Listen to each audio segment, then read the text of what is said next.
All right, so this is just a quick visual version of the video I did on trout fishing with the Ghoulie Jigs. Don't intend on hooking into anything. This lake that I'm at is by my house, is more of a bass lake. There's no trout. So I'm just here just to give a little demonstration. I'll go over a few of the retrieves that I do, but I'm going to start off with the most common retrieve that I use. And it's not so much of a jig bounce, it's more of like a swim. So get out of here. So depending on where the fish are, is where I'll click my bail and start retrieving.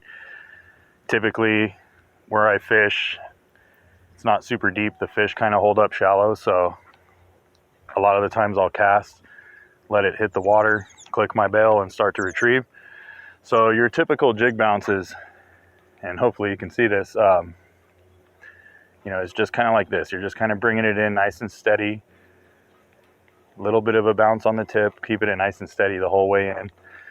But for some reason, I catch them like that, but I seem to have a little bit more success on a retrieve more like this. So I'm going to click right when it lands, and I'm going to keep my rod kind of a little more parallel to the water rather than up and down. And instead of doing this, I'm just going to kind of keep it fluid with a reel and a little bit of up and down instead of like an erratic bounce. Just kind of smooth and fluid all the way in. And what that does is, instead of the feather fluffing out like this, every time you jig it, the feathers want to go like this and make a lot of action, which sometimes the fish really like that. But sometimes I feel like it's too much for them. And if you're doing a standard jig bounce and you're on the fish and they're biting and they're not biting that, do more of a swim. So kind of a medium to slow retrieve, a little bit more of an up and down motion with your rod like this, as opposed to up here, jig, jig, jig, jig, jig like that. So the last time I was on the water on Thanksgiving, and we got on a little bite in the morning, and they weren't liking the jig bounce. In fact, I was kind of doing it like this on the boat. Just a little bit of a pull with a medium retrieve. That seemed to be working pretty good. So another one, a little bluegill chasing that. Another one that I'll do is if they're wanting more of a chase, like they're wanting to chase a spoon or something like that a little bit more, I'll kind of do faster. Right here like this. Still a medium retrieve. I'm still kind of keeping it, not super fast on my retrieve. Still a medium reel, but more of a fast bounce to the side. So what that's going to do, instead of a normal jig bounce where your jig's going to go up and down, it's going to do this, kind of pulling back and forth. And sometimes I notice they'll go after that more than anything on days where they're wanting to chase something. So again, it's kind of a medium retrieve and just a fast side bounce like this. Oh, I just got ripped by something right there. Probably a little bass. That's pretty cool. Okay, so whether it's bluegill or bass out there, they like that sideways retrieve. Give that one more go. So again, just sideways, kind of medium speed reel, a little bit of a faster sideways bounce. And for some reason, that little stop and go motion that it gives it kind of gets them going. I say that a lot of the times when the trout start to shut down, they're not really in feed mode, they'll be in attack mode. So you kind of have to go with like a reaction type bite, which means you got to make them bite. They're not cruising around looking for food. They're just swimming around, and if something kind of sparks their interest or irritates them, they'll attack it. So the other one is, let's say you're fishing murky water and the fish are kind of holding down towards the bottom. Let your jig go all the way to the floor, and I won't work my jig more than 2 or 3 feet up off the bottom. So that's a little bit slower. I'm going to keep my rod up a little bit higher and do a really slow retrieve with a nice steady bounce, sometimes a little bit less bounce. but a nice slow retrieve. You can speed it up every now and then, but keeping it towards the bottom. And I noticed in murky water, they seem to feed off the bottom a little bit more. So that's just kind of how I do it.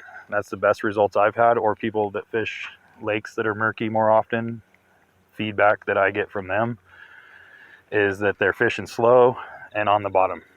And that's where they're getting their best results. So I'll do one more like that.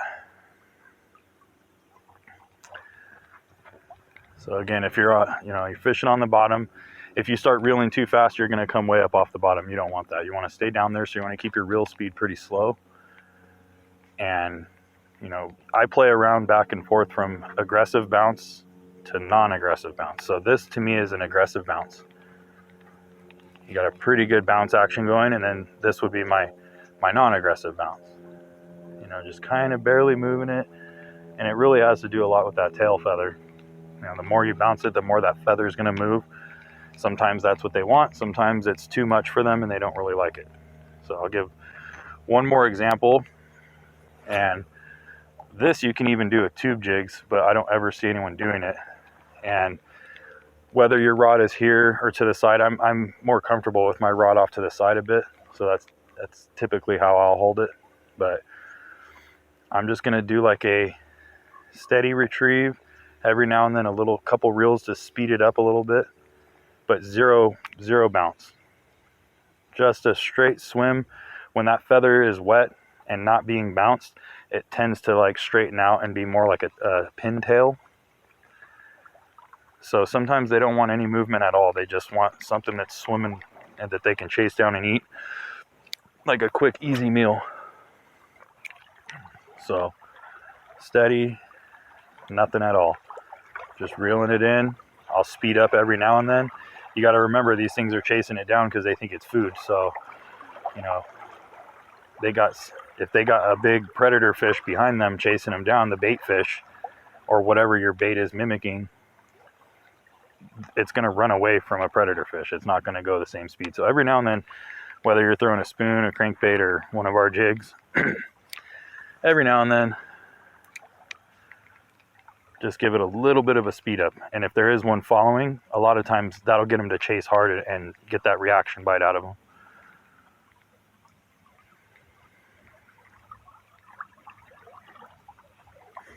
Hopefully there's not too much static on this. It's pretty windy here today.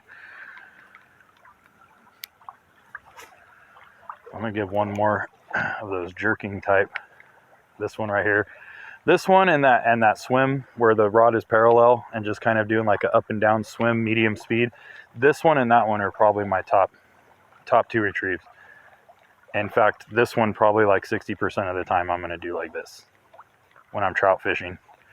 But obviously here there's a lot of striper, largemouth, bluegill. So anything, whatever that bite was, could have been any of those, but most likely a little small bass or a bluegill.